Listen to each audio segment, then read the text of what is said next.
que je peux voir vos mains louer l'Éternel ce matin? Que ce qui vit et respire loue le Seigneur. Loue le Seigneur encore une fois. Que ce qui vit, tout le monde, et respire. Loue le Seigneur. Loue le Seigneur encore une fois. Que ce qui vit et respire. Loue le Seigneur. Loue le Seigneur. Je loue sur la montagne. Je loue dans la vallée. Je loue quand je suis sûr et même quand je doute. Et même quand je doute. Je loue dans le secret, je loue dans le public. Ma louange est loue, mes ennemis se noient. Tant que je respire, j'ai une raison de louer.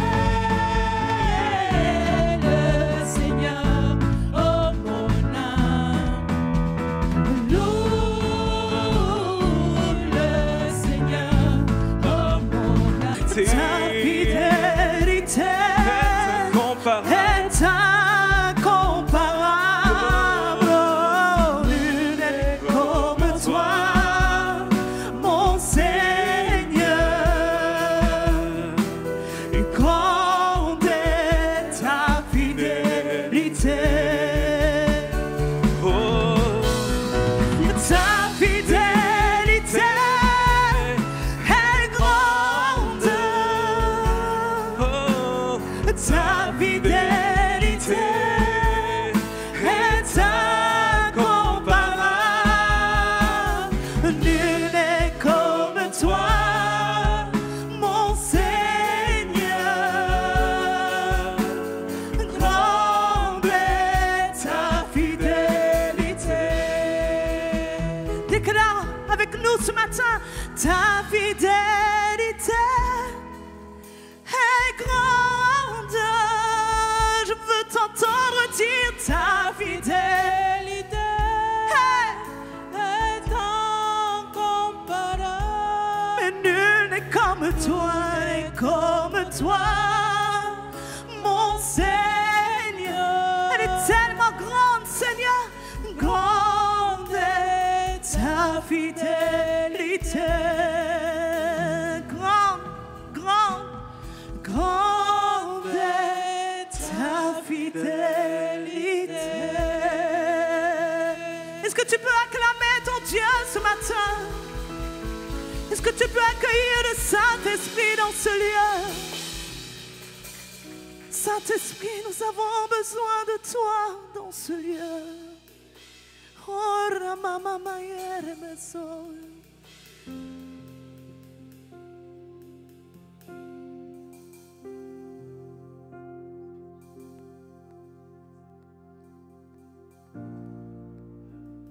Sois le bienvenu dans ce lieu et dans nos cœurs, Seigneur. Viens et fais ta volonté. Nous voulons te connaître, oh Dieu. Viens avec ton grand feu et agis encore une fois. Esprit de Dieu, ranime-nous, nous te désirons, Seigneur. Esprit de Dieu, Esprit de Dieu, ranime-nous, nous te désirons, Seigneur.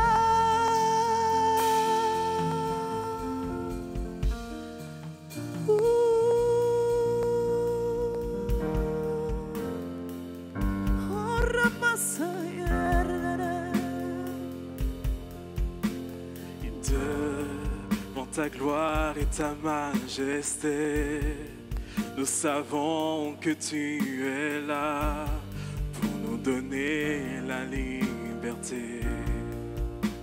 Oh, tu sièges au milieu de nos louanges. Merveilleux es-tu, Seigneur, et remplis-nous de ta présence. Esprit, Esprit de Dieu, anime-nous, nous te désirons, Seigneur. Dis-lui ce matin, Esprit de Dieu, Esprit de Dieu, nous te désirons, nous te désirons, nous te désirons, Seigneur. Encore une fois, déclare, Esprit de Dieu, Esprit de révélation ce matin, Esprit de conviction, Seigneur. Désirons, Seigneur.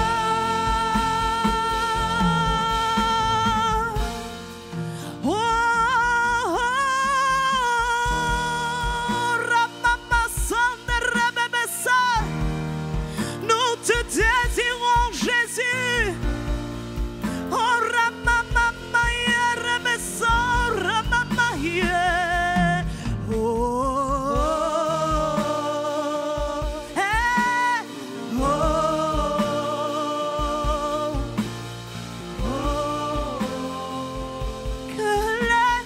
S'ouvre,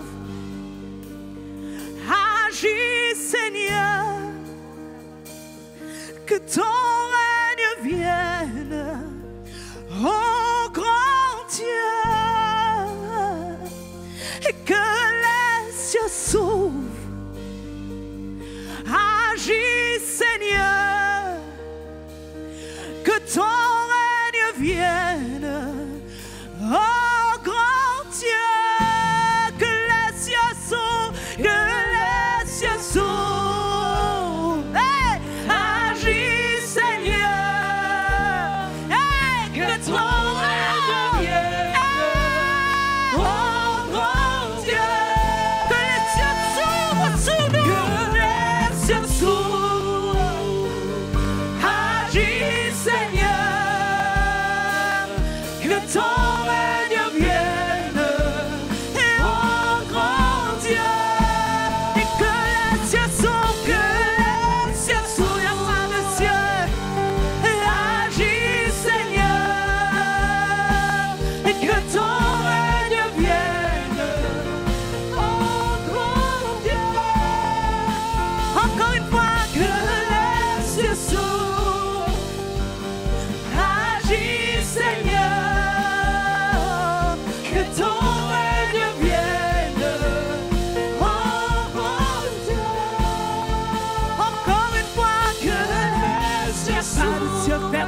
Car il s'ouvre, agis, ton règne s'établit ici. Que ton règne vienne, notre espérance, oh Dieu.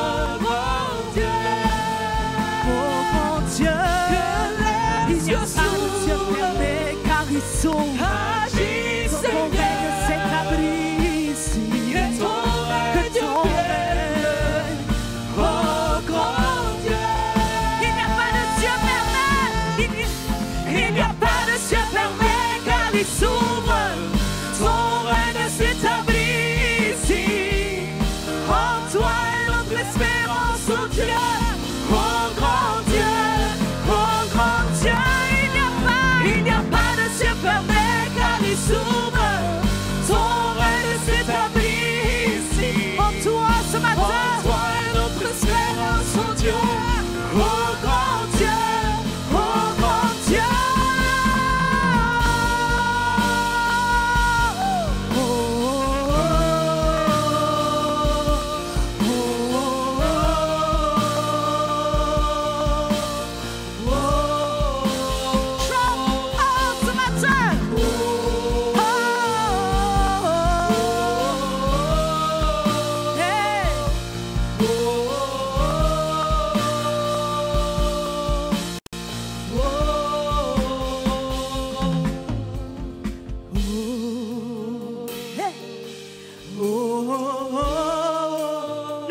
déclarons son règne dans ce lieu ce matin. Nous déclarons son règne dans ce lieu ce matin.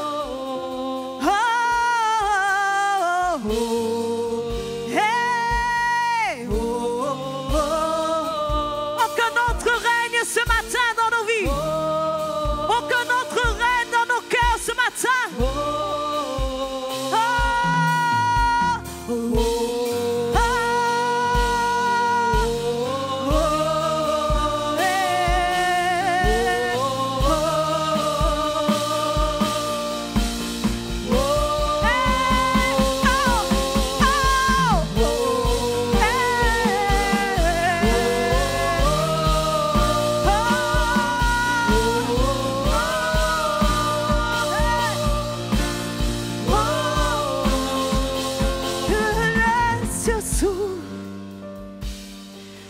Agis, Seigneur, que ton règne vienne, oh grand Dieu, que les cieux s'ouvrent. Agis, Seigneur, que ton règne vienne, oh grand Dieu. Sur ton église descend ce matin. Sur ton église descend Jésus. Sur ton église nous te prions Seigneur. Oh Ramamaya la la la la la la la. Sur ton église, oui descend Seigneur. Nous te désirons. Nous te désirons. Oh Ramamaya. Fais pleuvoir, fais pleuvoir, ouvre les écluses des cieux et fais pleuvoir, fais pleuvoir, fais pleuvoir, ouvre les écluses, ouvre les écluses des cieux, fais pleuvoir, fais pleuvoir, fais pleuvoir, ouvre les écluses des cieux, fais pleuvoir. Ton église descend en ce lieu. Hey. Sur tes enfants descend en ce lieu.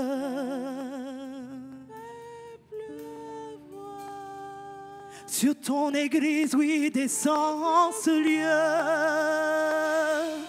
Oui, fais pleuvoir. Oui, sur ton peuple descend en ce lieu. Vois. Fais pleuvoir, ouvre les écluses des cieux. Papa, fais pleuvoir sur ma vie, fais pleuvoir sur ton église ce matin. Ouvre les écluses des cieux.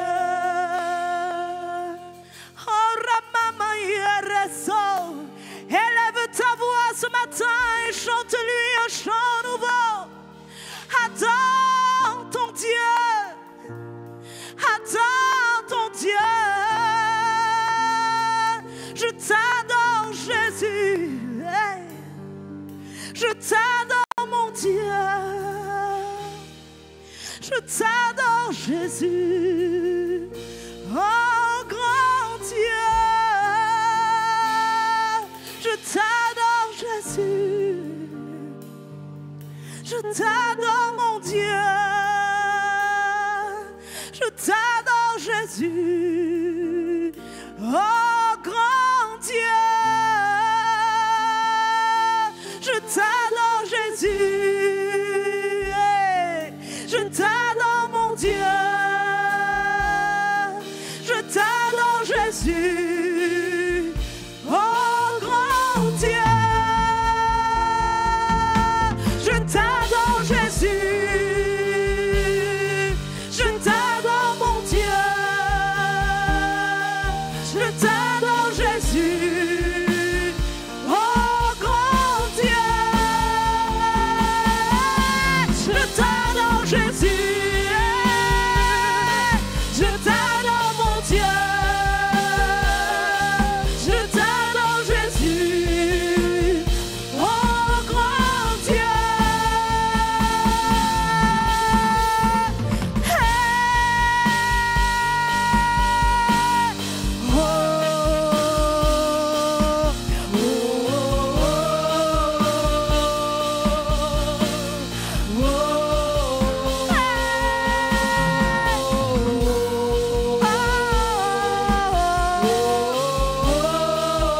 Nous te louons dans ton temple ce matin.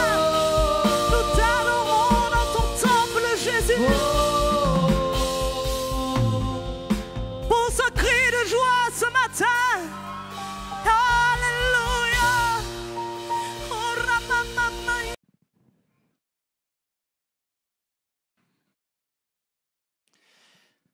Qu'il s'agisse d'un enfant qui fait un dessin pour sa maman,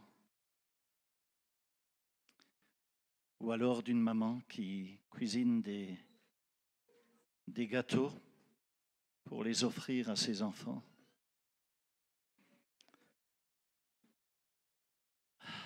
Il s'agit toujours, dans les deux cas, d'un acte d'amour. Quand il est question d'amour, il est automatiquement question d'un don, de s'offrir, de donner. Sinon, l'amour ne veut rien dire dans ce cas. L'amour, c'est quelque chose qui te pousse, qui te donne envie de donner. Alors, je voudrais ce matin que tu te prépares à entrer dans la parole de Dieu et dans un nouveau niveau de bénédiction. Amen. Il y a quelqu'un ici? Ok. En vérité, je voudrais vous montrer comment vous positionner pour prospérer, pour grandir, pour être au bénéfice de la bénédiction. Si tu n'es pas bien positionné, tu ne pourras pas recevoir l'abondance que Dieu a mis en réserve pour toi. Et ça veut dire quoi? Ça veut dire que tu dois être au bon endroit, au bon moment, dans la bonne saison et avec la bonne mentalité. Laisse-moi te montrer comment faire en sorte que cela se produise pour que tes descendants, tes enfants, les enfants de tes enfants, mais aussi tes disciples et les disciples de tes disciples, pour qu'ils soient bénis. La parole de Dieu nous montre très clairement que donner, c'est quelque chose qui est réservé à une seule catégorie de personnes. Donner, c'est réservé aux amoureux. Vous êtes là? Il y a quelqu'un qui a compris. Mais c'est normal, il est amoureux en ce moment. Non, mais j'entre dans le cœur même du don. J'entre dans l'esprit du don, dans la mentalité du don, et c'est quelque chose qui est réservé aux amoureux, réellement. Quand tu attrapes cette révélation, non seulement tu vas être libéré par rapport aux offrandes et aux dîmes, ça c'est sûr, mais plus que cela, tu vas être libéré par rapport à tous les autres aspects de ta vie. Tu vas être libre. Et je sais que beaucoup d'entre vous, vous avez le ministère de la générosité, mais il est possible que vous avez été tellement critiqué à certains moments, critiqué au point que les gens ont fini par vous amener à vous replier sur vous-même. Et du coup, comme le prophète Jérémie, vous avez abandonné votre ministère de générosité et vous vivez comme dans une forme de prison sur le plan spirituel. Et du coup, la générosité n'opère plus dans ta vie. Je ne parle pas juste dessous, là, je parle dans tous les domaines. Ça peut être l'amour, ça peut être le temps que tu offrirais à quelqu'un, ça touche à tout. Ça n'opère plus parce que les gens te critiquaient quand tu donnais. Quelqu'un te disait peut-être, oh là là, mais calme-toi, sois sage, mais t'es fou, pourquoi tu donnes autant d'offrandes? Et puis, d'abord, est-ce que tu sais ce qu'ils vont faire avec cet argent? Et puis patati et patata. Bon, tu connais la musique, n'est-ce pas? Mais tu sais pertinemment que lorsque tu donnais, en vérité, quand tu donnais, tu étais plus heureux, tu étais beaucoup plus béni et tu étais même plus épanoui. Et du coup, eh bien, tu comprends que c'est les gens, parce que tu t'es laissé influencer ou tu t'es laissé polluer, qui finalement t'ont conduit dans une prison d'avarice, d'inefficacité, une prison spirituelle où tu es prisonnier de toi-même. Il faut absolument que tu t'en échappes pour que Dieu puisse à nouveau laisser couler l'onction à travers ta vie. Laisse-moi te dire, il y a une question de circulation qui se crée. Une question, tu sais, je vais te dire, le salut est totalement gratuit. Oui, Jésus a payé pour cela, mais l'onction coûte un prix. Ça coûte le prix de l'obéissance. Il faut que tu te places sur le thé. Il faut que l'inclinaison de ton âme soit correcte pour que l'onction puisse à nouveau traverser ta vie. Et permets-moi de te rappeler que tu as été oint pour donner. Tu as été oint pour donner. Quelqu'un va dire, je suis oint pour donner. Oh, alléluia, il y en a plus qu'un qui l'a dit. Je suis oint pour donner. OK, attends une minute. Tu ne peux pas être oint pour recevoir et ne pas être oint pour donner. C'est impossible. Les deux marchent ensemble.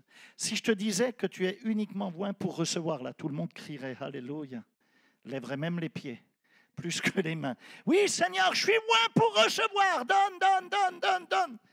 Mais le problème, c'est que dans ce cas, ça te renvoie à une mentalité qui t'empêchera de prospérer parce qu'à la base, tu es oint pour donner. Et oui, pour déclencher le recevoir, il faut que tu donnes. Et c'est pour ça qu'il est écrit qu'il y a plus de plaisir à donner qu'à recevoir. En vérité, c'est à partir du moment où tu dis à Dieu, je suis oint pour donner. Seigneur, je suis un canal de bénédiction. Je veux être un canal de bénédiction. Je veux être une source de bénédiction. Utilise-moi comme tu le veux, Seigneur. À partir de là, tu commences réellement à travailler avec Dieu. À partir de là, tu commences à travailler ensemble avec lui. Et pour être cette source de bénédiction sur cette terre, là où il veut t'utiliser, il t'utilisera. Regarde, le problème de la mer morte. Est-ce qu'il y a des gens qui ont déjà visité Israël ici? Lève la main. OK, prochain voyage, vous venez. On n'y va pas tout de suite. On n'y va pas tout de suite, là. C'est encore un peu chaud, mais ça va se calmer. Alléluia. OK, gloire à Dieu. Le problème, on va attendre que Gaza soit la côte d'Azur. Après, on va y aller, n'est-ce pas? Comme l'ont dit certains. OK, le problème de la mer morte, pour ceux qui l'ont déjà visité, c'est qu'elle n'a pas d'exutoire. Elle n'a pas de canal pour relâcher l'eau qu'elle reçoit de la mer de Galilée. La mer de Galilée est alimentée par les eaux du Golan.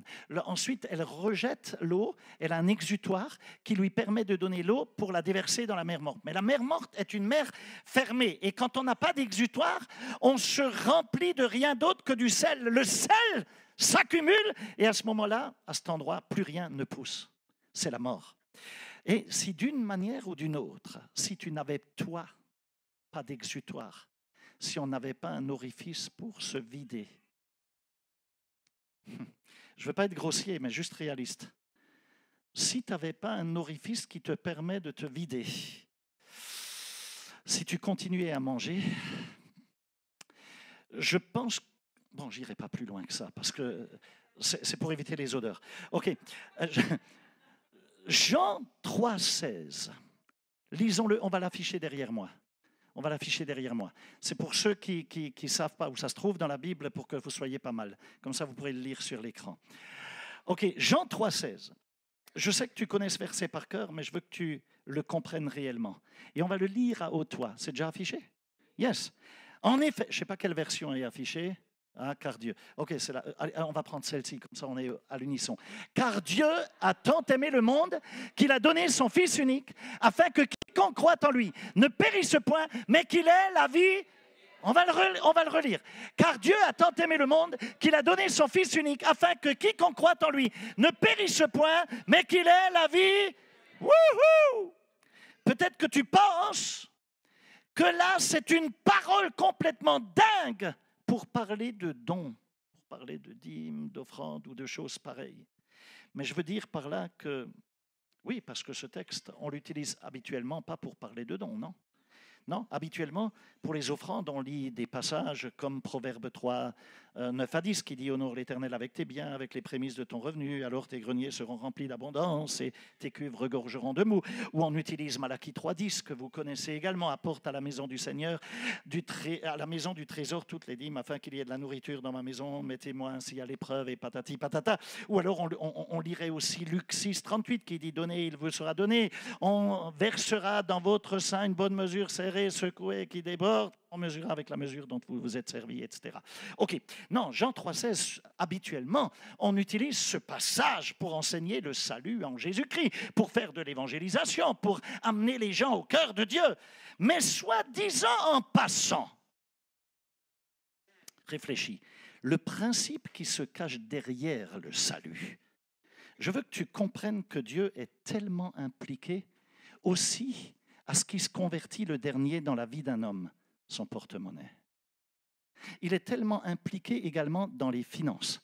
Pourquoi? Parce que les finances, ce n'est pas quelque chose de sale. C'est quelque chose qui a été créé par Dieu. L'argent est un matériel noble d'échange que Dieu a voulu. Dis avec moi, c'est un matériel noble d'échange. Ok, les hommes l'utilisent à de mauvaises fins, mais je veux que tu comprennes que Dieu est tellement impliqué dans cela, que le terme qu'il utilise pour te sauver, pour parler de salut, on l'appelle la rédemption. Vous me suivez? Il est question de rédemption. Et la rédemption touche au principe de l'argent. La rédemption, c'est le fait de racheter. C'est racheter. Dieu dit, je t'ai racheté sur le marché de l'esclavage du péché. Et au lieu d'utiliser de l'argent, j'ai utilisé mon propre sang en Jésus-Christ.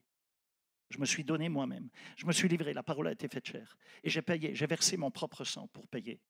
Néanmoins, tu as été racheté à travers une transaction. Permets-moi l'expression, ça va peut-être te choquer, mais c'était une transaction. Elle était financière d'une certaine manière. Elle a coûté quelque chose. Tu as été racheté. Tu as été racheté.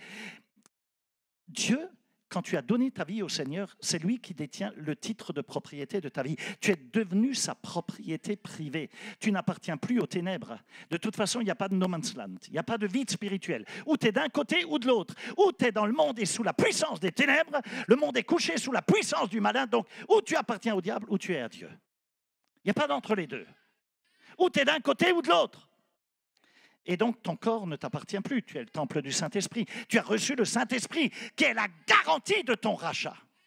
OK.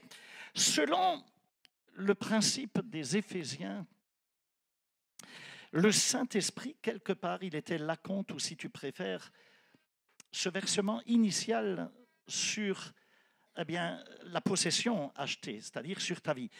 Il t'a acheté. Il t'a racheté. Est-ce que tu ne savais pas que tu as été racheté par Dieu, non pas avec de l'argent, non pas avec de l'or, mais avec son précieux sang? Il a payé. En quelque sorte, Dieu a fait un deal sur la croix. C'est exactement ça. Et c'est ainsi que tu as été racheté. Maintenant, il y a également ceci. Dieu est infini. Vous êtes OK?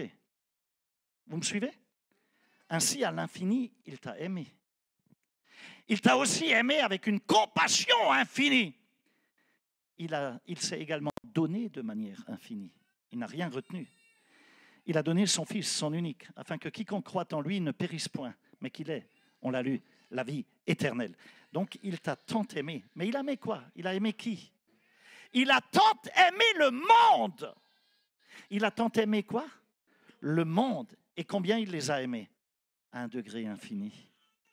Tellement. Il s'est complètement donné. Mes amis, je peux vous dire un secret. J'ai découvert que Dieu est un amoureux. Ouais. Dieu, et moi je suis amoureux d'un homme. Je suis à la mode, non? Son nom est Jésus. Alléluia. Dieu est un amoureux, je vous dis. Dieu est un amoureux. Il est possible que lorsque je te dis amoureux, tu penses tout de suite à des choses bizarres comme le sexe. Oui, parce que dans la société, là, on est complètement de travers, tu vois. Dès qu'on parle d'amour, on pense déjà coucherie, machin. Non, mais attends un peu. Non, Dieu est un amoureux. Il a tant aimé, dit l'Écriture, d'un amour éternel. Il nous a aimés. L'apôtre Paul a dit que Dieu a prouvé son amour pour nous alors que nous étions encore dans le péché, pécheurs. Et Christ est mort pour nous. Il est un amoureux, je te dis. La première chose qu'il nous enseigne sur l'amour, c'est que l'amour, ce n'est pas une question de choses charnelles, etc., mais c'est une question de don, c'est une question de se donner. L'amour, c'est se donner. C'est la première chose qu'il nous enseigne. Dieu a tant aimé le monde qu'il a accepté d'être tué sur la croix. Et tu sais quoi? On ne l'a pas tué. Il s'est donné lui-même. Rappelle-toi, quand on est venu l'arrêter, quand Judas Iscariote a dit « c'est lui », et les soldats étaient là, qu'est-ce qui s'est passé? Jésus regarde et tous étaient par terre à cause de l'onction. Boum! La puissance de Dieu est tombée et tous se sont retrouvés par terre. S'il avait levé le petit doigt, des myriades d'anges auraient dégagé tout ce truc-là. Mais non, il s'est livré, il s'est donné, c'est par amour. Mes amis, il existe une corrélation entre le fait d'aimer et de donner. Ne me dites pas que vous aimez quelqu'un qui vous ne donnez rien. L'amour te poussera toujours à donner. Aimer et donner, ça marche ensemble. OK? Laisse-moi te dire que si tu donnes avec une autre motivation que celle qu'est l'amour, ton don deviendra, il servirait à rien, il deviendrait inefficace. Ça serait du pipeau. Pourquoi? Parce que ça deviendrait de la manipulation. Si tu donnes pour recevoir en retour, tu te dis, bon, je vais fréquenter un tel parce qu'il pourra peut-être m'aider, me donner un coup de piston. Qu'est-ce que je vais en retirer de cette fréquentation? Je vais donner ceci à un tel, et puis, ou je vais inviter un tel, et puis il va m'inviter en retour. Mais c'est du pipeau. Tu n'en retireras. C'est pas ça l'amour. Ça, c'est de la manipulation. Et la manipulation, aux yeux de Dieu, c'est une forme de sorcellerie. OK? Du coup, ton cadeau, il perd tout son pouvoir et il perd toute sa valeur. Prions un instant. Seigneur, merci parce que tu nous ouvres les yeux sur les réalités profondes de ta parole. Seigneur, merci pour ta grâce. Merci parce que tu veux nous enseigner et tu veux nous faire grandir. Tu veux nous donner de remporter une grande victoire. Tu veux nous donner, Seigneur, de comprendre. Tu veux nous donner une révélation profonde de ta parole. Et je te prie, Seigneur, ouvre les yeux à tes fils et à tes filles cet après-midi. Qu'à toi revienne la louange et la gloire. Que demain, ils puissent entrer sur le terrain de la bénédiction qui déclenche des signes, des miracles et des prodiges au nom de Jésus-Christ. Amen et amen. Vous pouvez vous rasseoir. Ce que Dieu veut aujourd'hui, c'est nous apprendre qu'il y a une différence entre les amoureux et ceux qui sont charnels, qui disent qu'ils sont amoureux, mais ils sont charnels. Les personnes charnelles ne cherchent qu'à consommer, qu'à coucher. OK? Il y a une grande différence entre quelqu'un qui est charnel et un authentique amoureux. L'amour donne, la chair, toujours, elle prend. Vous êtes là? L'amour donne, la chair, elle consomme, elle prend. La luxure, la chair, elle est axée sur la satisfaction de soi-même, sur la jouissance. C'est le fondement même de l'égoïsme. Il y a un psychiatre qui avait dit un jour que la plupart des hommes, quand ils disent à une femme « je t'aime », ils sont en train de dire « je m'aime, fais-moi du bien ». Ça, c'est l'amour charnel. L'amour charnel prend, mais ne donne pas. Pense d'abord à son propre plaisir.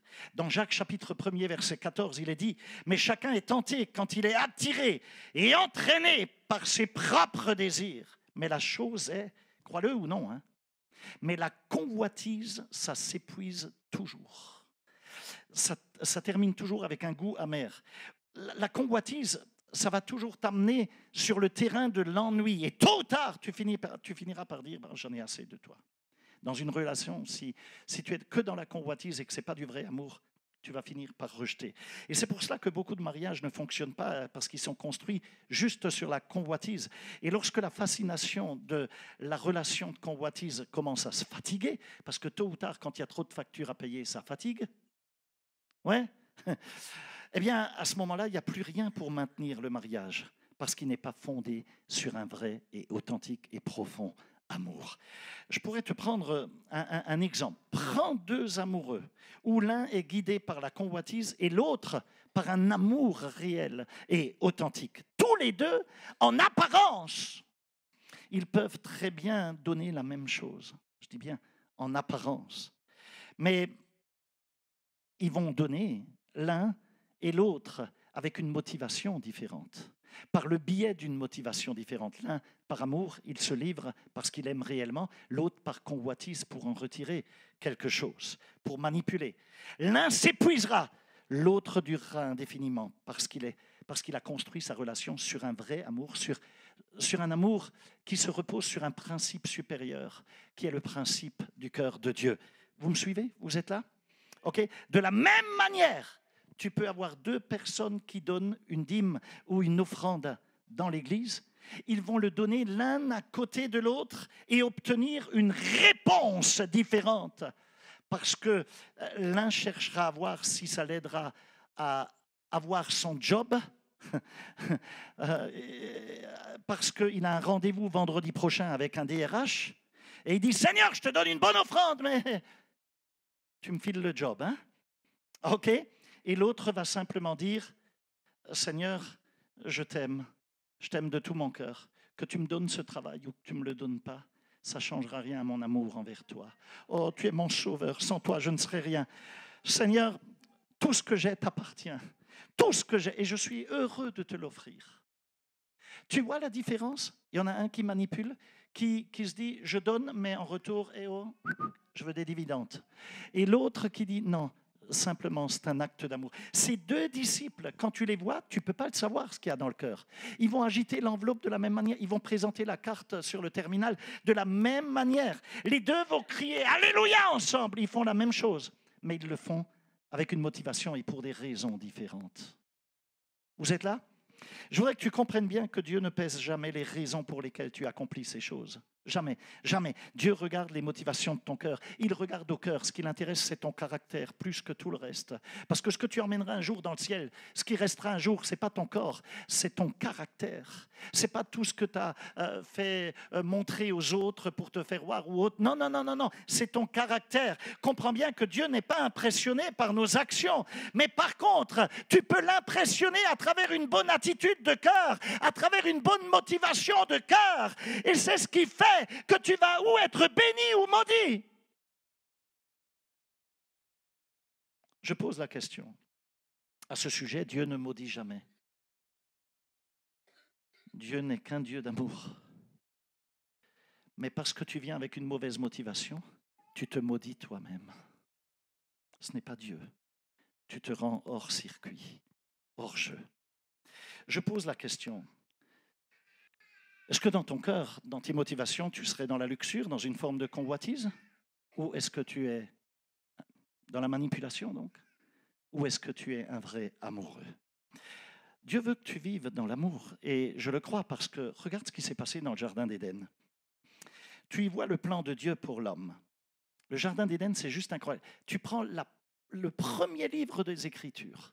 Tu as tout le plan de Dieu pour ta destinée. Le plan de Dieu pour l'homme est révélé dans le Jardin d'Éden. Le plan de Dieu pour l'homme, c'est que toi et moi, que nous marchions dans la bénédiction. Dis avec moi, je suis créé pour marcher dans la bénédiction. Dis-le d'une manière plus forte encore. Je suis créé pour marcher dans la bénédiction. Donc Dieu a créé le Jardin d'Éden pour que tu aies une image, un modèle de ce qu'il fera dans ta vie si tu obéis à sa parole. En Éden, tous les besoins étaient satisfaits absolument sans effort.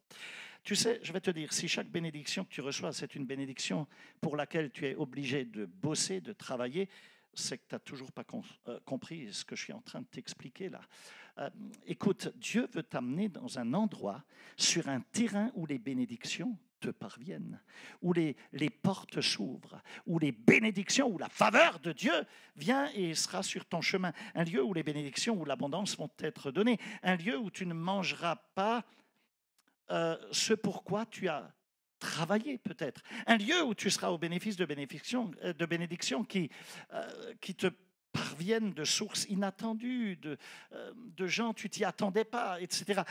Où Dieu va simplement toucher le cœur d'un tel ou d'une personne là, et cette personne va être utilisée, les anges la poussent, elle peut même être un païen. Ça peut être quelqu'un même qui ne croit pas comme toi, etc. Mais cette personne est utilisée à ce moment-là par Dieu pour t'ouvrir des portes. Regarde ce qui s'est passé dans le Jardin d'Éden. Pendant qu'Adam dormait le soir, qu'est-ce qui s'est passé? Le jardin continuait de fleurir, les arbres, la végétation, des récoltes fraîches, des fruits frais se manifestaient, poussaient autour de lui. Et quand il se réveillait le matin, il n'était jamais trop loin de ce qu'il avait envie de manger, de ce dont il avait faim. Il pouvait juste se servir. Il ne s'agit pas d'opulence, mais bien sûr que non. Il ne s'agit pas d'extravagance. Il ne s'agit pas d'excès non plus. Il s'agit juste de Dieu qui pourvoit, qui est le pourvoyeur, qui pourvoit à tes besoins selon sa richesse et avec gloire en Jésus-Christ. C'est de cela qu'il s'agit. Maintenant, pour recevoir cela, écoute bien. Tu dois comprendre que tu dois te placer dans un certain état d'esprit. C'est pour ça que la Bible parle du renouvellement de l'intelligence, qui est un renouvellement de mentalité. Adam, il devait se considérer comme quelqu'un de spécial pour pouvoir vivre dans ce lieu spécial. Il fallait qu'il soit reconnaissant envers Dieu et qu'il croie qu'il était destiné à être là. Il devait avoir le sentiment d'avoir le droit d'être là. Il ne pouvait pas juste se promener en disant « Oh, tu sais, est-ce que je mérite ça? Je pense que je n'ai pas besoin de tout ça, tu sais, etc. » Non, l'amour de Dieu le lui a donné. Dieu l'a tellement aimé qu'il le lui a offert. Et il fallait qu'il accepte ce cadeau. Tu as des gens, tu leur offres un cadeau, ils disent « Oh non, c'était pas nécessaire. Mais non, c'est de trop. » Ils sont mal pour le recevoir. Ouais, ça t'arrive? Bon, ça m'est déjà arrivé souvent. Ouais, j'étais gêné. Mais non, mais quand il s'agit d'une relation avec Dieu, il faut que tu te mettes en position où tu dis « Merci Seigneur, je ne l'ai pas mérité. » Et tu pleures devant Dieu en lui disant « Je suis tellement reconnaissant. » Mais tu le reçois. Et il fallait que Adam comprenne que Dieu lui a créé ce jardin d'Éden absolument fantastique, merveilleux, et que c'était pour lui. Et donc, il fallait qu'il accepte que c'est là qu'il devait vivre et qu'il n'avait pas besoin de sortir où il y avait des ronces, où il y avait du manque, mais que c'était là. Donc, tout comme les poissons vivent dans l'eau, tout comme les oiseaux vivent dans le ciel, etc. Et Adam, donc, se disait que c'était là qu'il pouvait et qu'il devait vivre. Donc, il vivait dans un lieu d'abondance. Oh, merci Seigneur. Alors, en vérité, tu dois absolument te débarrasser de ces mauvaises pensées pour que tu sois prêt à recevoir ce que Dieu a pour toi. Tu sais, souvent, ce qui arrive, c'est que les gens qui ne pensent pas qu'ils sont censés, avoir la bénédiction de Dieu, recevoir ceci ou cela, qu'est-ce qui se passe? Ils ne le reçoivent pas. Ils ne le reçoivent pas. Ou alors, quand Dieu leur donne, quelquefois ce qui arrive aussi, c'est que la bénédiction, ils la sabotent quand ils la reçoivent. Je te donne un exemple. Tu veux une maison. Et tu t'avances à la fin de chaque culte et on pose nos mains sur toi. Et on prie, Seigneur, donne-lui cette maison. Donne-lui cette maison avec un beau jardin, avec une piscine, etc. Un lieu magnifique, un lieu où il fait bon vivre. Voilà que la bénédiction arrive. Tu la reçois mal, tu la reçois égoïstement, et qu'est-ce qui se passe? Tu la sabotes. Comment tu vas la saboter? En n'étant pas suffisamment reconnaissant envers Dieu. Au lieu de continuer à venir à l'église tous les dimanches pour remercier Dieu, tu tonds le gazon, maintenant tu ne viens plus à l'église. Parce que tu n'as plus le temps à cause de l'herbe qui pousse. Et qu'est-ce qui se passe? D'un seul coup, c'est la chute libre. Des problèmes dans la maison, des fissures, des machins, et puis la garantie décennale ne couvre pas, et puis ceci, et puis le voisin qui te fait des siennes à cause d'un mur mitoyen, et puis tu te retrouves dans des draps comme pas possible à dépenser, et puis à devenir fou, parce que tu as saboté ta propre bénédiction. Je veux que tu comprennes des principes de l'Écriture. Certaines personnes se sabotent elles-mêmes parce qu'elles ne se donnent même pas la permission non plus de recevoir ce que Dieu leur donne dans leur vie. Ou alors, une fois qu'elles l'ont, elles oublient Dieu. Elles oublient d'être reconnaissantes. Quelquefois, la façon dont on a été élevé, la façon dont on a appris les choses, des choses qui se sont passées dans notre enfance, malheureusement, c'est des choses qui, quelquefois, nous prédisposent à la misère. Non pas à l'abondance, mais à la misère. Et c'est pour cela que la Bible nous appelle à être transformés, à vivre un renouvellement de notre esprit, un renouvellement de notre intelligence, un renouvellement de notre mentalité, de notre manière de regarder et de voir les choses. Et je voudrais que tu te mettes debout un instant et que tu poses tes 2 mains sur ta tête. Tu vas t'imposer les mains à toi-même. Allez, fais-toi le ministère. Et tu vas prier avec moi. Allez, pose tes mains sur ta tête et prie avec moi à haute voix. Et dis, Père, au nom de Jésus, donne-moi un esprit nouveau. Renouvelle mon intelligence. Change ma mentalité. Dans le nom de Jésus, Amen et Amen. Tu peux t'asseoir. En paraphrase, Dieu a dit, Adam, tu es libre de te déplacer dans le monde entier. Mais ce jardin que je t'ai préparé, il est très spécial. Le jardin d'Éden, je l'ai aménagé juste pour toi. Tous les arbres qui s'y trouvent, ils sont tous à ta disposition. Tu peux prendre ce que tu veux dans le jardin. Mange autant que tu veux. Tu n'auras jamais de problème. Tu n'auras jamais mal au ventre. Tu n'auras jamais de colique. Mange autant que tu veux. C'est sans limite. Et je satisferai tous tes besoins. Je te donnerai tout. Adam n'avait pas besoin d'aller travailler, parce que lorsque Dieu commence vraiment à te bénir, alors attention, je n'ai pas dit que tu ne devais pas travailler, hein, que le fainéant ne mange pas non plus, c'est écrit, non? Ok, mais simplement je veux te dire que sur le plan spirituel, lorsque tu es sur le terrain de la bénédiction, ben, beaucoup de choses arriveront sans que tu fasses d'efforts. Ce sont des portes qui s'ouvrent. Et quelquefois, il y a des choses qui vont t'atteindre, tu n'as même pas travaillé pour, et tu le reçois. Je me suis fait la réflexion que s'il me fallait comptabiliser tout ce que je dois à Dieu, je pense que je rentrerais tout nu là, à la maison, parce qu'en fait, je n'aurais même pas de maison, tout lui appartient, tout ce que je possède appartient à lui. Si je lui rends tout, ben, il ne reste plus rien. Il y a des choses que Dieu a faites pour moi, et je sais qu'il les a faites. Il les a fait. Je me rappelle alors qu'on était à Kourou, à l'époque, en Guyane. On habitait à Kourou, là où il y a le centre spatial, dans cette ville pendant 25 ans. Et à un moment donné, Dieu nous a dit, vous devez déménager sur Cayenne. Je dis, ok Seigneur, mais Cayenne, les maisons, c'est pas donné, les loyers sont chers, etc., etc. Et je discutais. Et je disais à Dieu, mais je ne peux pas déménager là, parce que s'il faut vendre la maison, il faut qu'on refasse le portail. Et dans mon cœur, comme une parole de connaissance, Dieu m'a dit, je te laisse le temps de finir le portail et après, je veux que vous partez. Et donc, on a fini le portail, mais on n'est pas parti. Et ce qui s'est passé, c'est qu'à partir de cette date, toutes les semaines quasiment, écoute, en une année, c'est simple, à chaque fois qu'on n'était pas à la maison, en une année, on a essuyé 10 cambriolages. Dieu a permis, parce que je devais partir, et je n'avais pas obéi. Et il fallait partir. Alors, finalement, on a compris la leçon. On s'est dit, oups, là, c'est bon, quoi. Hein. Et donc, on a cherché une maison à Cayenne. Mais les prix des loyers sont juste exorbitants. C'est les prix de Paris, c'est juste délirant. Et puis, voilà qu'un dimanche matin, à la fin d'un culte, on a un couple qui vient nous voir, qui vient me voir. Le frère vient me voir. Et il me dit, pasteur, ne remontez pas à Kourou tout de suite. S'il te plaît, on vous invite à déjeuner, moi et mon épouse, vous venez à la maison et on a préparé quelque chose de délicieux. Et puis effectivement, on a mangé chez eux, il y a des grillades incroyables, etc., etc. Ils ont une belle propriété, c'est un entrepreneur. Et on a passé un bon temps. À la fin du repas, cet homme me dit, viens avec moi, venez avec moi. Et je veux vous montrer la maison que je suis en train de finir là-haut, au-dessus de la propriété. Et cette maison était située sur un massif, sur un mont, le mont Rorota, et en hauteur, et tu avais la plus belle vue sur toute la commune de Rémire. C'était juste incroyable. C'était phénoménal, cette vue. C'était comme au ciel, quoi, tu vois. Et donc, on a visité ensemble cette propriété, et là, il me dit, est-ce que ça vous plaît? Je dis, attends, comment ça me plaît? Mais ça va être super pour vous, c'est extraordinaire et tout. Il me dit, non, mais si ça te plaît, Je termine rapidement les travaux. Il y a même un spa que j'ai installé sur la terrasse.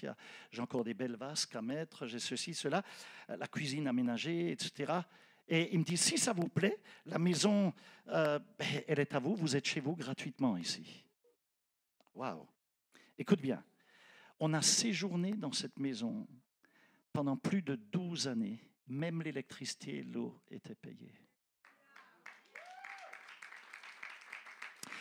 Écoute bien, Dieu va ouvrir pour toi les fenêtres du ciel et va déverser sur toi des bénédictions au point que tu n'auras même pas assez de place pour le recevoir. Est-ce que j'ai demandé quelque chose pour cette maison? Non, zéro. On n'a pas travaillé pour ça. Est-ce qu'on l'a mérité? Non, c'est une grâce. Lorsque tu marches avec la faveur de Dieu, tu tombes juste dessus. Ou plutôt, c'est la bénédiction qui te tombe dessus. Tu ne sais même pas comment cela a arrivé, comment c'est arrivé. C'est juste le bon plaisir du Père dans le ciel de t'offrir son royaume, de vivre dans le royaume. Et si tu t'alignes sur sa parole, tu commences même à trébucher sur les bénédictions surnaturelles, tellement elles vont être devant toi. Amen. Ok, Dieu dit, Adam, tu peux avoir tout le jardin, mais s'il te plaît, écoute-moi Adam, ne touche pas à l'arbre de la connaissance du bien et du mal. Je ne veux pas que tu en manges les fruits, parce que le jour où tu en mangeras, disent les Écritures, tu mourras avec certitude. La première chose que fait le diable, qu'il a fait quand il est venu dans le jardin, la toute première chose qu'il les a incités à faire, Adam et Ève, c'était de les convaincre de manger la part qui revient à Dieu, qui ne leur appartient pas, mais qui appartient à Dieu. Vous me suivez? Parce que le diable sait, il savait que le jour où ils mangeront la part qui est à Dieu, qu'ils devront quitter cet endroit de bénédiction, qui seront licenciés pour faute grave, sans congé payé. Ils seront licenciés, ils dégageront. Et je voudrais que Dieu nous donne un peu plus de temps pour parler de ça, mais je sais que ce n'est pas possible. Mais c'est un sujet qui me passionne. J'ai vu des gens prospérer.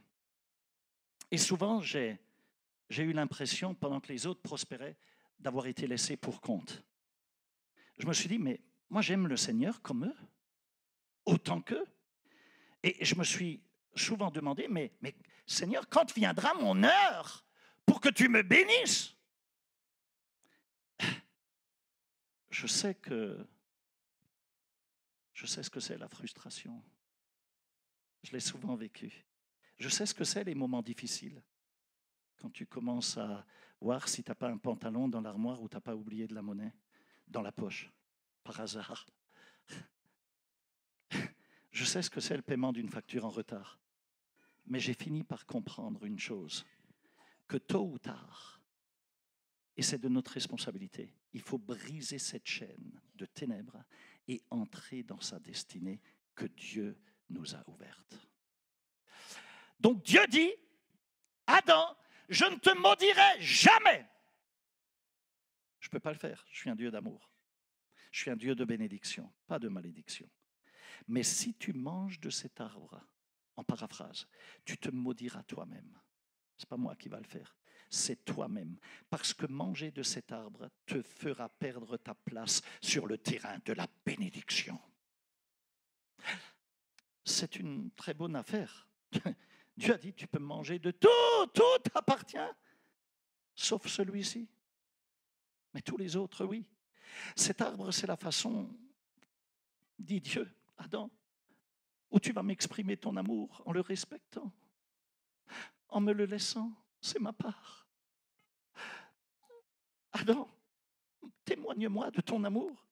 Tu peux avoir tout le reste, mais le jour où tu mangeras des fruits de cet arbre, tu mourras avec, de manière certaine. Est-ce que cela ne te semble pas familier? Parce que c'est la même chose que Dieu dit au sujet de la dîme. Exactement. Si tu manges la dîme, si tu consommes la dîme, la Bible dit que ce n'est pas Dieu qui va te maudire. Elle dit que tu es maudit par toi-même. Tu te maudis parce que tu te places toi-même sous la malédiction. c'est la parole. Dieu n'est pas du genre à maudire son peuple. Mais par contre, tu peux te maudire toi-même par ton propre comportement. Regarde la doctrine de Balaam. Dans les Écritures, la doctrine de Balaam enseigne que tes actions peuvent attirer des malédictions. Des malédictions que tu ne devrais pas avoir, mais que tu écopes parce que tu as violé un principe des Écritures, un principe divin. Dieu dit, je resterai en affaire avec toi tant que tu me donneras ma part. Je resterai avec toi à tes côtés. Si je suis à tes côtés, qui sera contre toi? Si Dieu est avec toi, qui sera contre toi? Je serai en affaire avec toi tant que tu me donneras ta part. En vérité, la dîme, c'est un principe qui te permet de faire littéralement circuler l'onction et la bénédiction. C'est comme si Dieu jouait au ballon avec toi. Tu lui lances le ballon et il te le renvoie. Mais c'est juste que la balle qu'il te renvoie, elle a grossi entre-temps. Elle est devenue plus large en bénédiction. Dieu désire non seulement pourvoir à tous tes besoins, mais aussi à ceux de ta famille et sur les 1000 générations à venir. Il veut pourvoir. Et tu sais pourquoi Dieu veut tellement te bénir? Tu veux le savoir? Je vais te le dire. Pour une seule chose, pour t'aider à atteindre les autres. Parce qu'il n'a pas versé son sang pour rien. C'est pour sauver les hommes. C'est pour sauver l'humanité. Oh là là, je n'ai pas le temps d'en parler. Aujourd'hui, ça me démange, là, ça me chatouille la colonne vertébrale. Allez, on va encore aller un peu plus loin. OK. La dîme, c'est un principe qui te permet de faire circuler la bénédiction. Tu ouvres ton cœur, tu donnes et il renvoie. Tu shootes le ballon vers Dieu, Dieu te le renvoie, mais de manière plus grosse, en bénédiction. C'est un principe de réciprocité. C'est Dieu qui joue au ballon avec toi. J'essaye de vous faire entrer dans un cycle de bénédiction qui déclenche une dimension surnaturelle. Au lieu d'obtenir la faveur en janvier et de la perdre en août, j'essaye de te faire entrer dans un cycle de bénédiction où Dieu va te soutenir parce que tu es fidèle tout comme lui est fidèle. Et si tu restes fidèle, il continuera à l'être. Regarde, quand Ève avait vu que les fruits de l'arbre étaient bons à manger, qu'est-ce qui s'est passé? La convoitise de la chair. Et elle a vu avec ses yeux charnels que les fruits étaient agréables à la vue. Vous êtes avec moi là? Il y a eu l'orgueil de la vie. La Bible dit qu'elle a mangé. Les 3 seules raisons qui te feront manger ta dîme et ne pas donner offrande et dîme.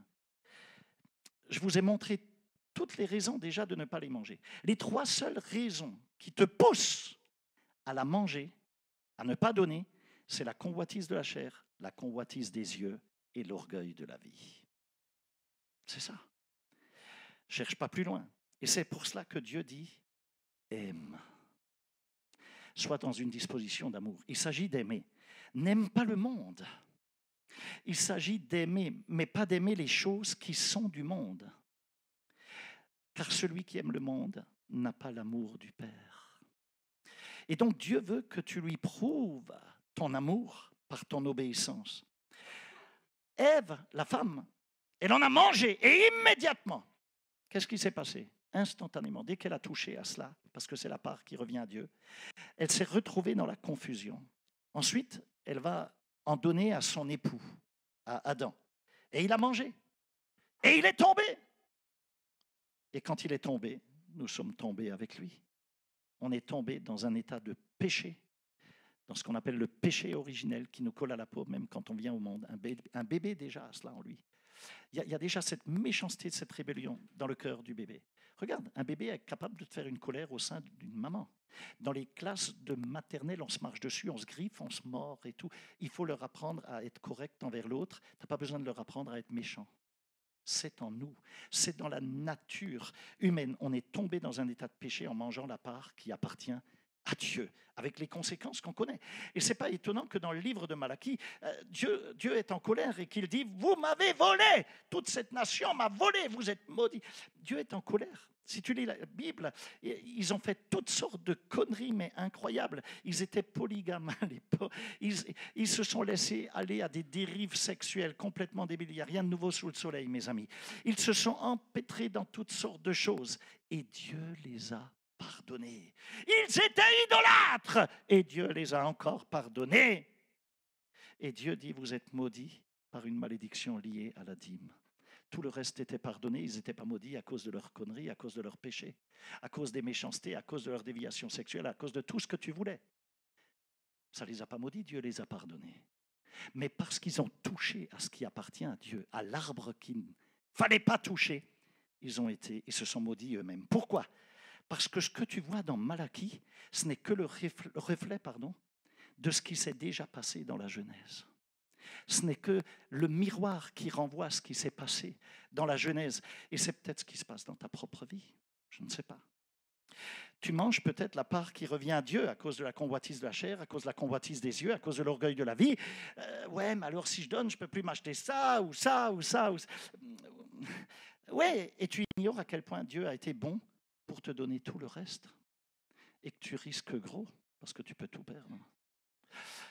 Combien d'entre vous feraient des affaires avec un associé qui te vole ? Dis-moi, si tu fais des affaires avec quelqu'un qui te vole, qu'est-ce que tu vas faire ? Tu sors de la société, tu t'en vas, c'est tout. Tu pars et tu laisses le gars se débrouiller tout seul, basta. Et c'est ce que Dieu fait dans ce cas. Quand tu le voles, il te dit, ok, débrouille-toi tout seul, on verra bien.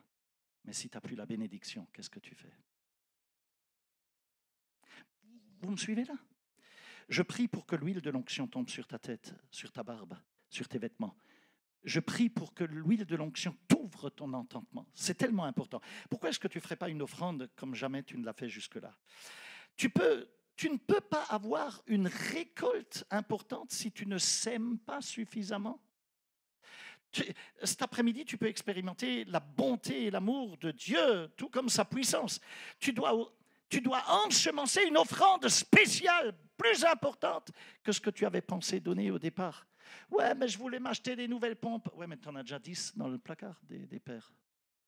Tu n'as même plus de place pour les stocker. Vends d'abord sur le marché de l'occasion en deuxième main tout ce que tu as. Ensemence dans son royaume et regarde comment Dieu va répondre miraculeusement ensuite.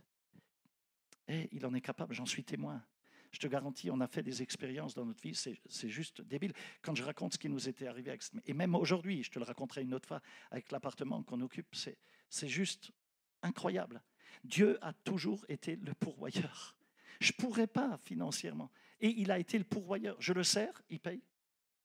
C'est lui. C'est pour ça que je ne me fais aucun souci pour l'œuvre de Dieu. Si l'œuvre vient de lui, il le fait toujours. Oh, on a passé par la disette. Oh, on a passé par des moments de crise. Oh, que oui, on s'est gratté la tête. Mais il ne nous a jamais laissés. Quelquefois, je me suis dit, aïe, aïe, aïe, l'EDF va être coupé. L'électricité va être coupée. C'est le deuxième rappel. Le troisième, il n'y en a plus. C'est quick.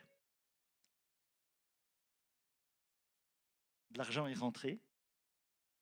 Quand je suis allé à la caisse, je me rappellerai toujours de cela.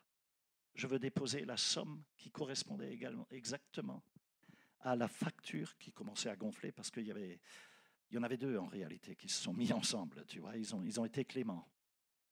Et au moment où je veux payer, la dame tape dans l'ordinateur. Elle me dit, mais monsieur, vous l'avez déjà réglé ? Je dis, pardon ? Comment ça, j'ai déjà réglé ? Bah oui, tout est soldé, monsieur. Non, non, reprenez vos sous. Oh, je ne sais pas, jusqu'à aujourd'hui, qui avait payé cette facture. Je ne le saurais peut-être jamais. Peut-être que la personne a juste voulu dire, Seigneur, je le fais parce que je veux bénir ton serviteur, je veux bénir l'œuvre de Dieu, je veux que l'œuvre de Dieu avance. Et je ne veux pas qu'il y ait de soucis. Et Dieu a pu bénir cette personne. Elle n'a pas cherché de la gloire.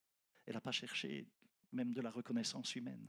Mais je suis sûr que Dieu a dû la bénir de manière très, très spéciale. Je voudrais prier pour toi en tant que pasteur aujourd'hui, en tant que ton pasteur. Si tu as attrapé cette révélation, je vais te dire quelque chose. Dieu s'en fiche de ce que tu donnes. Ce qu'il regarde, c'est ton cœur. Mais si tu es réellement amoureux, tu ne vas plus calculer. Tu vas faire une offrande surnaturelle. Tu sais, il y a des offrandes naturelles qu'on fait. Tu connais la différence entre une offrande naturelle et une offrande surnaturelle? Je vais te le dire ce que c'est. J'ai souvent fait une offrande surnaturelle. Je vais t'expliquer. Une offrande naturelle, c'est une offrande où tu as fait ton bilan financier du mois et tu dis, il me reste tant, bon, on pourrait se payer 1, 2, 3, 4 restos avec ce qui nous reste. Ok, ben je prends la moitié ou je prends ça, on n'ira pas au resto et je l'investis dans l'œuvre de Dieu. Je fais une offrande. Mais bon, ça t'a peut-être épargné une gastro dans un resto. C'était juste une offrande naturelle parce que tu as pu te le permettre. Par contre, une offrande surnaturelle, c'est quand j'ai donné, alors que j'avais dans ma tête les chiffres et que je savais que si je le donne, je ne pourrais plus payer cette facture. C'est au-delà. Ça, c'est surnaturel. Et à ce moment-là, je l'ai fait par conviction de cœur et par amour pour le Seigneur. Et j'ai dit, Seigneur, ma foi est en action et je crois que tu ne me laisseras pas et que tu feras un miracle. Ça, c'est l'offrande surnaturelle. Et tu sais ce que j'ai expérimenté quand j'ai commencé à faire cela? Mais des gros miracles, comme la maison, par exemple, et d'autres cas, où ça dépasse ton... Un jour, on nous a offert une voiture. Un jour, un frère arrive, je crois que c'était l'anniversaire de mon épouse, et... il rentre, joyeux anniversaire, ils ont emmené un gâteau, et on s'est réjouis. Il a dit, ah mais au fait, un anniversaire, il y a un cadeau aussi. Et il appelle mon épouse, elle sort, il y avait une Twingo dehors en super bêta, quasi toute récente, toute neuve, avec un bandeau de cadeaux autour. Il dit, voilà ton cadeau. Oh, une voiture. C'était juste fou. Des choses comme ça qu'on a expérimentées. Je te parle de choses vécues. Mais comment est-ce que ça a pu arriver? Mais longtemps j'ai pleuré, ouais, lui il est béni, moi pas. Et Dieu m'attendait juste sur le terrain de cette révélation et de cette obéissance. Aujourd'hui, venez, on va se mettre debout, je voudrais prier. Et même ceux qui ont le TPE en main, vous allez prier. Hein. Levez votre main, s'il vous plaît, mettez-la sur votre cœur, votre main. Ok, ferme les yeux. Ne regarde pas au TPE, sinon tu as peur. Ferme juste les yeux. Dis avec moi, Père, au nom de Jésus, je veux te remercier pour ta grâce et ton amour et de ce que tu me révèles les mystères de ta parole. Laissez-moi prier pour vous. Seigneur, je veux te remercier pour cette Église. J'aime ces gens, j'aime ces frères, ces sœurs, j'aime ces disciples, j'aime notre famille d'Église, le CCI. Il n'y a personne comme eux dans le monde entier parce que nous sommes uniques. Je te remercie pour ce que tu fais dans leur vie. Merci pour le privilège de faire partie de cette famille si particulière de Dieu qu'est le Centre chrétien international. Seigneur, nous t'aimons et nous nous attendons cet après-midi à toi. Nous attendons aussi l'avenir avec beaucoup d'impatience parce que, Père, au nom de Jésus, je te prie pour que tu bénisses chaque homme dans cette salle, que tu bénisses chaque femme dans ce lieu, que tu bénisses chaque homme, chaque femme, chaque jeune gars, chaque jeune fille, chaque couple, chaque famille, chaque jeune, chaque plus âgé. Je te demande de bénir chaque personne âgée de manière spéciale, chaque jeune enfant également, les bébés, les jeunes enfants, les ados. Seigneur, je te demande de protéger également nos concitoyens. Les anges travaillent pour qu'ils puissent entrer dans leur salut. Je te demande de les protéger du mal. Je te demande de les protéger. Seigneur, tes fils, tes filles qui sont là aujourd'hui, je te demande de les protéger du découragement. Je te demande de protéger chacun ici, chacune ici. Protège-les de la dépression, de la déception. Protège-les des frustrations. Mais surtout, Père, je te demande de les aider à développer des racines spirituelles profondes afin qu'ils se rapprochent de plus en plus de toi, qu'ils grandissent en maturité spirituelle, qu'ils entrent dans une stabilité qui leur est nécessaire pour que plus jamais rien ne puisse les ébranler.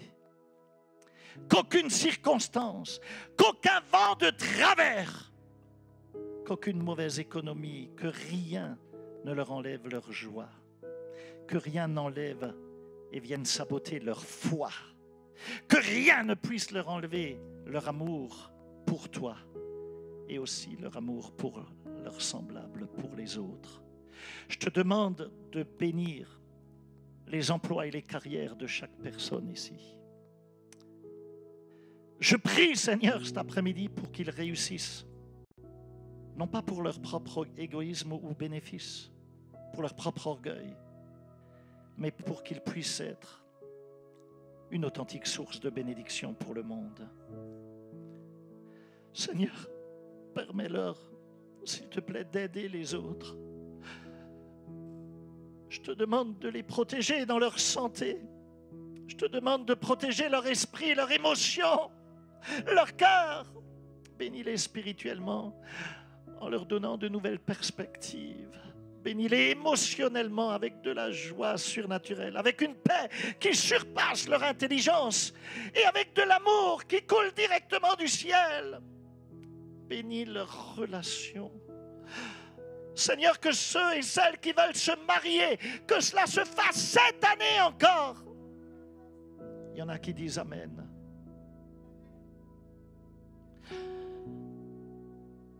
Pour ceux qui veulent fonder une famille, que cela se fasse cette année, que cela se passe.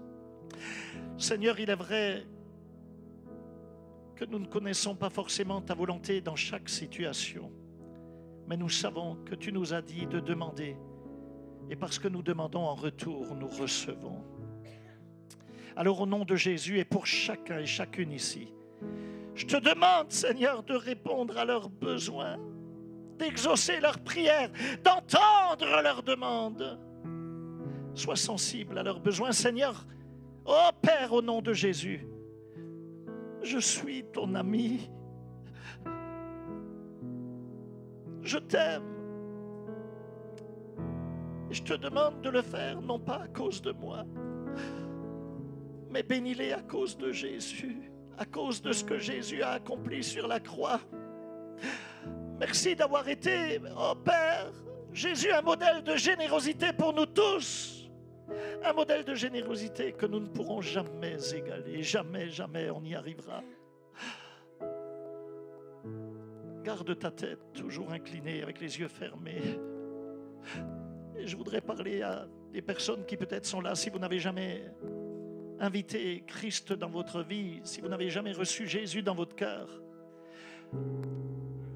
je ne veux pas que vous quittiez ce lieu sans lui dire maintenant, dans ton cœur tout au moins, dis à Dieu, lève ta main si c'est le cas. Tu n'as pas besoin de te déplacer, mais lève ta main si c'est le cas. Si tu as besoin de Jésus dans ta vie, si tu as besoin de quitter le terrain de la culpabilité, si tu as besoin d'un renouveau dans ta vie, alors tu vas dire, Père, au nom de Jésus, je veux te dire oui, aujourd'hui, maintenant.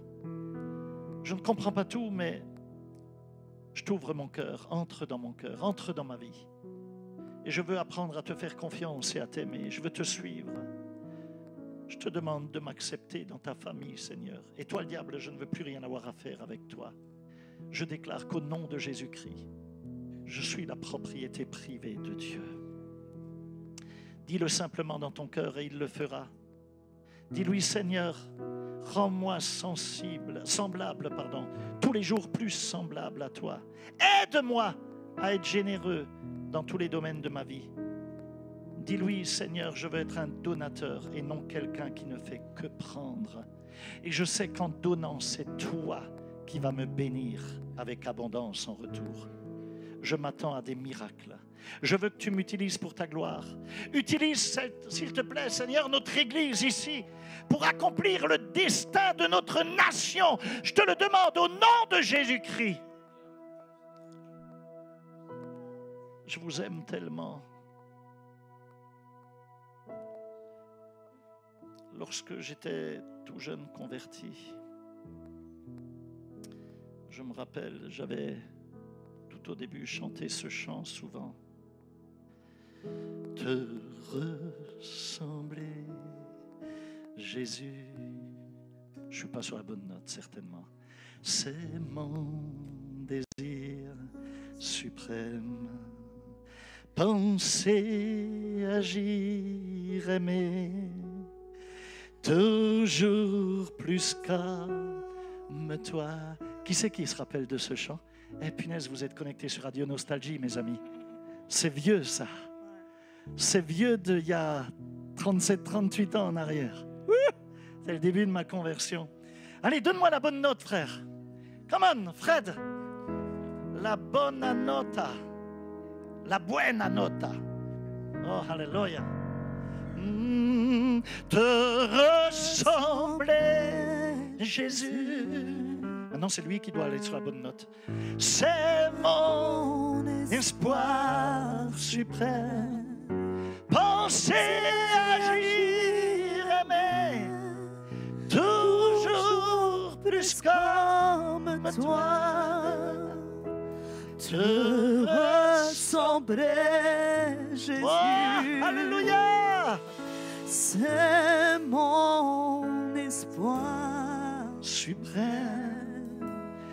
Par ton esprit en moi, semblable à toi, semblable à toi. Tu sais, beaucoup de temps a passé depuis le début de ma conversion. Et tous les jours, j'essaye encore d'appliquer cela à ma vie et j'y suis pas totalement arrivé. Quand j'y serai arrivé, le Seigneur va me reprendre. Il me dit, maintenant, tu es prêt, je t'emmène dans le ciel. Mais laisse-moi te dire, je sais qu'il y a des choses qui ont changé dans ma vie.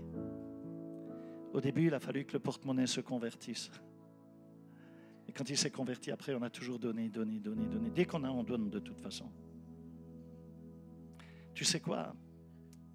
Quand on avait vendu nos commerces à l'époque, mon épouse avait 27 employés, elle avait trois affaires. Moi, j'étais assureur dans cette ancienne vie, dans une autre vie. Et quand on a quitté, on a vendu la maison. Et tu sais ce qu'on a fait avec l'argent? On l'a donné à l'œuvre de Dieu. On a tout investi dans l'œuvre. Pour construire une salle à Kourou à l'époque, pour faire ceci. On a vécu pendant 3 ans sur nos propres deniers, sans demander rien à personne. On a tout donné. Aujourd'hui, je n'ai pas de maison en nom propre. Mais tu sais quoi? Dieu nous en a donné gratuitement. Tu ne peux pas comprendre. Et tu sais quoi? J'emmène rien au ciel. Tu as des gens, tu as l'impression qu'ils vont être éternels sur la terre. Ils amassent, mais... Et à peine ils sont morts. Ils ne sont même pas encore enterrés. Les enfants se tapent dessus, se déchirent, se tuent. Mais c'est fou. Il ne leur faut pas un notaire, mais 3 avec des avocats en plus. Et ça coûte cher. Et puis entre-temps, l'État leur prend la moitié. Et puis, bon, tu vois le truc. Non, mais c'est juste dingue. Mais tu sais que tu vas partir d'ici. Tu n'es pas éternel. Non, tu n'as pas l'impression de le savoir. Ça ne te chatouille pas plus que ça. C'est fou. Réfléchis un instant. OK. Alors aujourd'hui, ce qu'on va faire, et puis après, on va le sceller avec la Sainte Seine. Mais on fait d'abord l'offrande. Et donc, tu vas donner une offrande aujourd'hui qui est surnaturelle.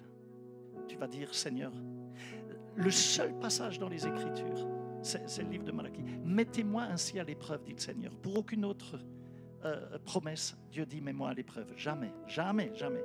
Mais dans ces choses-là, Dieu dit, mets-moi à l'épreuve. Et tu verras si je ne vais pas ouvrir les écluses du ciel. Tu verras si je ne vais pas répondre. Alors aujourd'hui, ferme les yeux et je veux prier pour que ton offrande, qu'elle soit juste, que la motivation de ton cœur. Si tu ne viens pas avec joie pour donner, garde ton argent. Ne le donne pas. Ça ne sert à rien. Dieu, d'une manière ou d'une autre, il bénira l'œuvre de Dieu. T'inquiète pas pour ça. Parce que si c'est son œuvre, il ne la laissera pas. Mais c'est pas le problème de l'œuvre, c'est toi. C'est toi. C'est toi qui dois faire le bilan dans ton cœur. Et tu sais quoi? Dieu n'a pas besoin de ton argent, mais toi, tu as besoin de Dieu et de la bénédiction pour avoir de l'argent. Et donc, il faut que tu comprennes cela. Donc, si aujourd'hui, peut-être, tu vas faire quelque chose, peut-être que tu vas commencer à donner ta dîme que tu n'as jamais donnée. Tu dis, je ne vais pas y arriver. Tu sais ce qui va se passer? Tu vas y arriver 2 fois mieux. Tu sais pourquoi? Parce qu'à chaque fois que le diable voudra y toucher, les anges vont faire, hey, bats les pattes! Ça ne t'appartient plus. C'est sous la bénédiction de Dieu, tu ne peux pas le toucher. Parce que quand tu donnes le 10%, tout le reste, c'est comme si tu l'avais passé à travers la croix. C'est sanctifié et couvert par le sang de Jésus. Si tu gardes le 100%, tu vas perdre les 90 et tu vas ramer. Tu as ta machine à laver qui sera en panne, tu as ta voiture qui se déglingue, tu as l'enfant qui va tomber malade et c'est pas remboursé. Et puis tu vas voir ce qui va se passer. Il faut que tu comprennes, il y a des mécanismes spirituels qui se mettent en route. Je veux juste t'ouvrir les yeux sur les vérités. Sur les vérités parce qu'on est un esprit et on vit dans un monde spirituel. OK?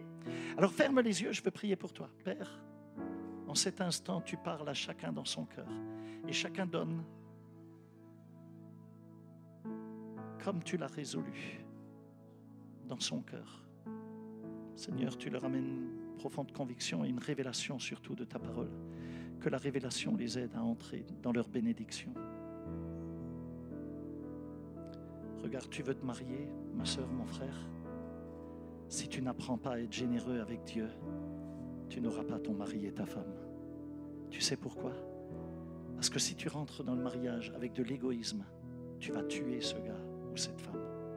Elle va être malheureuse ou malheureux. La première chose que Dieu veut, c'est que tu deviennes un amoureux avec lui. Et tu seras un grand amoureux alors avec les autres. Je veux que tu comprennes plein de choses comme ça qui vont changer, transformer ta perspective et ton avenir.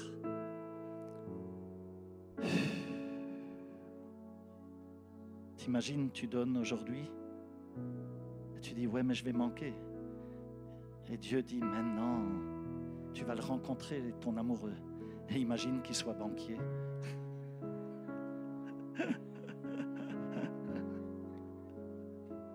Ça, c'est la faveur de Dieu. C'est comme ça que ça se passe. Tu vois, les anges sont au travail. Père, merci pour ta faveur. Bénis ton peuple et donne-lui d'expérimenter le miracle. Je prêchais ta parole aujourd'hui. Seigneur, je ne suis pas un prédicateur de la prospérité, non. Mais je veux dire la vérité à tes fils et à tes filles. Parce que ces histoires datent depuis le Jardin d'Éden, depuis que l'homme est tombé.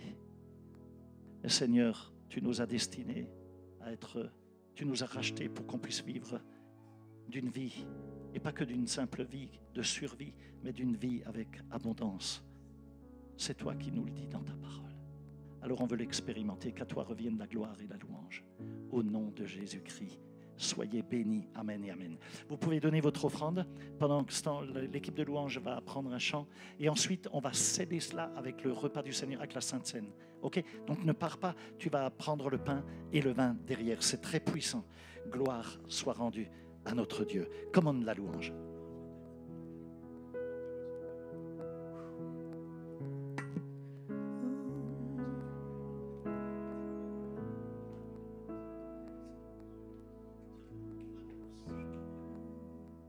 Te donne mon cœur, il ne m'appartient plus. Ce que j'ai de meilleur, tout est pour toi, Jésus.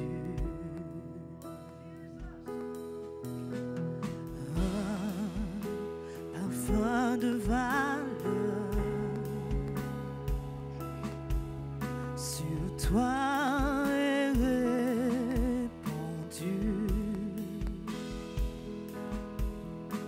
C'est l'offrande de mon cœur. Je suis à toi, Jésus. Prends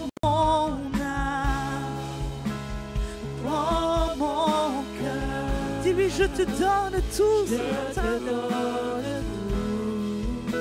Oui, prends ma vie, Seigneur, je te la rends. Prends ma vie. Voici, me voici. Je te donne tout. Mon cœur est à toi, Seigneur. Mon cœur est à toi.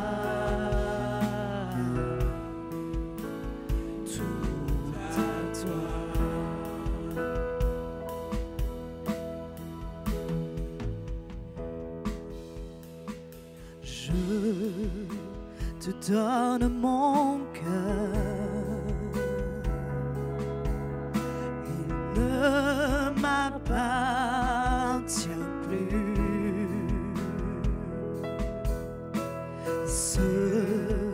que j'ai le meilleur. Tout est pour toi, Jésus. Alors prends mon cœur, prends mon âme, prends mon cœur, prends mon cœur. Je te donne tout.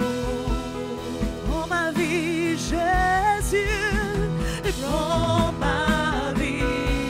Voici, me voici. Je te donne tout. Prends mon cœur et prends mon âme, et prends mon âme, prends mon cœur. Je te donne tout. Voici Jésus, et prends ma vie, et me voici. Je te donne tout.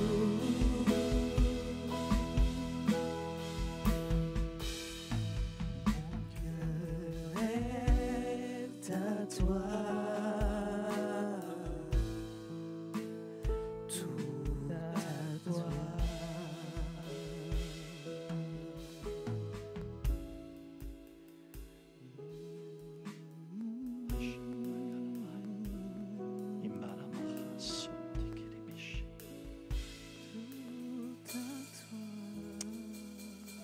On va partager également le repas du Seigneur et on va sceller ce moment dans le royaume de Dieu. C'est une nouvelle vie qui démarre pour toi, une nouvelle mentalité de vie, quelque chose qui s'ouvre sur le plan spirituel, qui te déclenche les bénédictions. Ça va. Tu ne le cherches pas, mais c'est juste que tu marches sur le terrain de la bénédiction. Tu sais, tant qu'Adam et Ève étaient dans le jardin d'Éden, il était pourvu. Bien sûr qu'il devait l'entretenir, le jardin. Il a dû donner des noms à toutes les fleurs, à tous les arbres, à tous les animaux.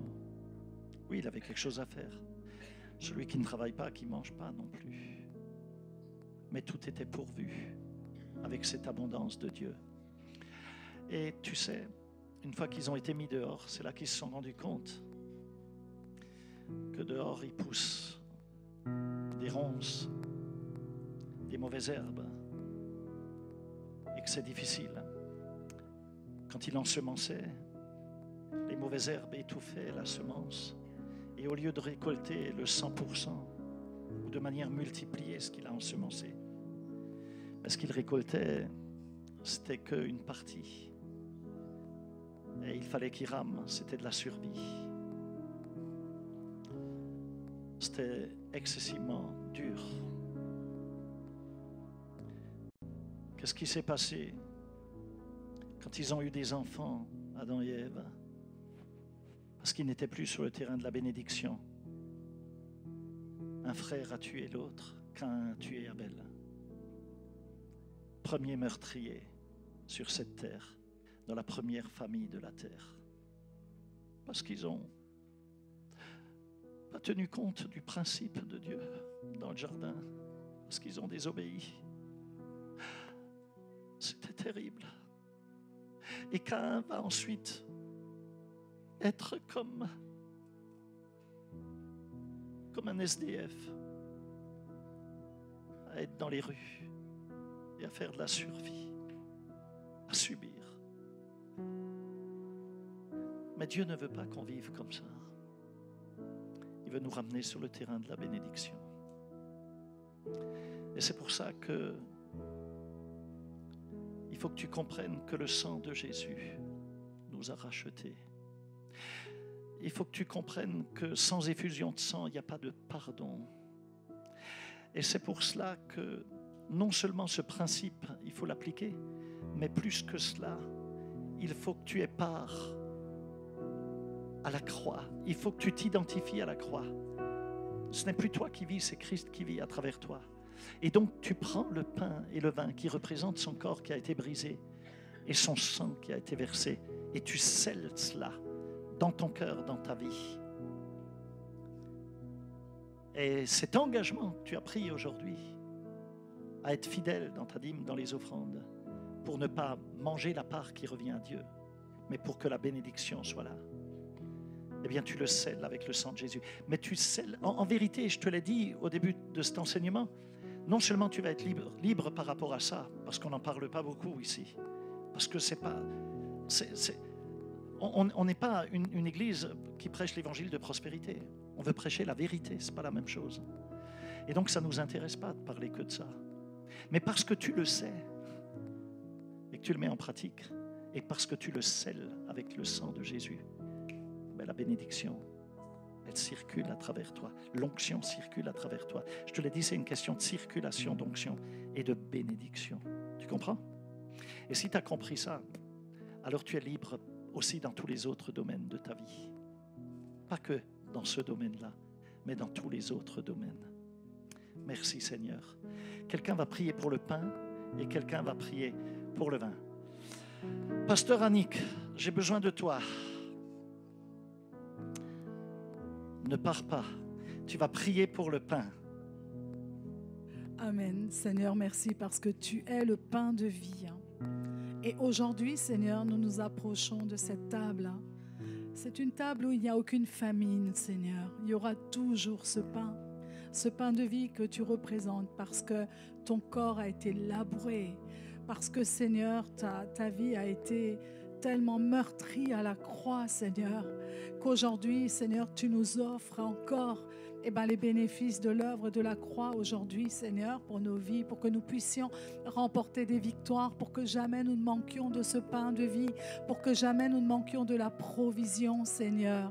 Parce que c'est pour cela que tu as aussi payé, que tu as donné ton sang, que tu nous as libérés. Seigneur, ton corps a été meurtri, tu l'as accepté, les pires souffrances pour nous, Seigneur. Parce qu'aujourd'hui, Seigneur, nous pouvons juste être reconnaissants. Et tous ensemble, on va te dire merci, Seigneur. Merci, Saint-Esprit. Merci, Père. Merci parce que tu as donné ton Fils unique par amour pour nous. Et aujourd'hui, nous marchons de victoire en victoire. Nous marchons, Seigneur, de la provision en provision parce que jamais tu ne laisses tes enfants sans ce pain de vie et sans le pain de chaque jour, Seigneur, comme tu nous le dis dans le Notre Père. Et je te bénis, Père, de ce qu'à cette table, Seigneur, il y a les meilleurs cadeaux. Le meilleur cadeau, c'est toi, Seigneur. Merci pour ce pain ce matin, cet après-midi, Seigneur. Amen. Amen. Pasteur Rico, est-ce que tu voudrais prier pour le vin? Je te vois occupé, mais... Père, nous te rendons grâce et nous te remercions. Jésus, tu as tellement donné ta vie, tu as tellement fait pour nous. Et par ton esprit, tu continues, Seigneur, à nous inonder de ta grâce, inonder de ton amour. Merci pour le sang versé. Merci parce que tu as payé le prix à notre place. Tu nous as rachetés. Tu nous as rachetés de la malédiction. Alors merci, Seigneur, parce que ton sang a coulé, a fait qu'aujourd'hui, nous puissions bénéficier, Seigneur, de toutes tes faveurs. Merci, Seigneur, parce que tu bénis ce vin, ces bols de ton sang précieux. Seigneur, que cela nous puisse nous ouvrir les yeux, puisse, Seigneur, nous faire tomber les écailles des yeux, puissions nous voir, Seigneur, comme toi tu vois. Te rendons grâce dans le nom de Jésus. Amen. Amen. Alors tu vas venir, tu vas te servir le pain, le vin, on va le prendre ensemble. Ensuite, et quelqu'un va venir servir l'équipe de louanges sur l'estrade. Alléluia. Mais viens, donne-toi la peine de recevoir. Je te donne tout.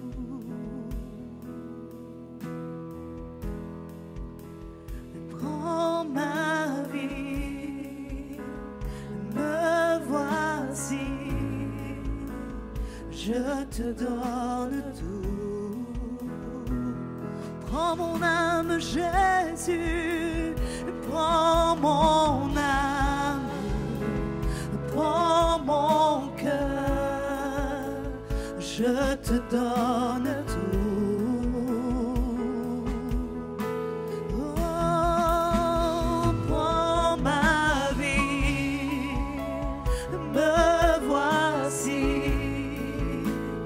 Je te donne tout. Mon cœur est à toi, Seigneur. Mon cœur est à toi.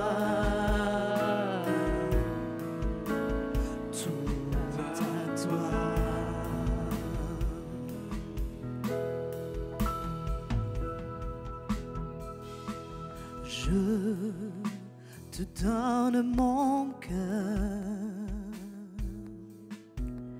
il ne m'appartient plus. Ce que j'ai de meilleur, tout est pour toi, Jésus. Un parfum de valeur sur toi est répandu. C'est l'offrande de mon cœur. Je suis à toi, Jésus. Ok. On va prendre le pain ensemble. Merci Seigneur.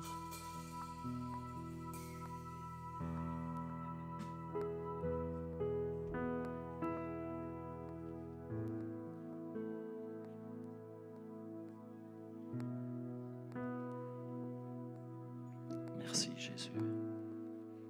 Et si tu as le gobelet de vin, on prend le vin ensemble. Merci Seigneur.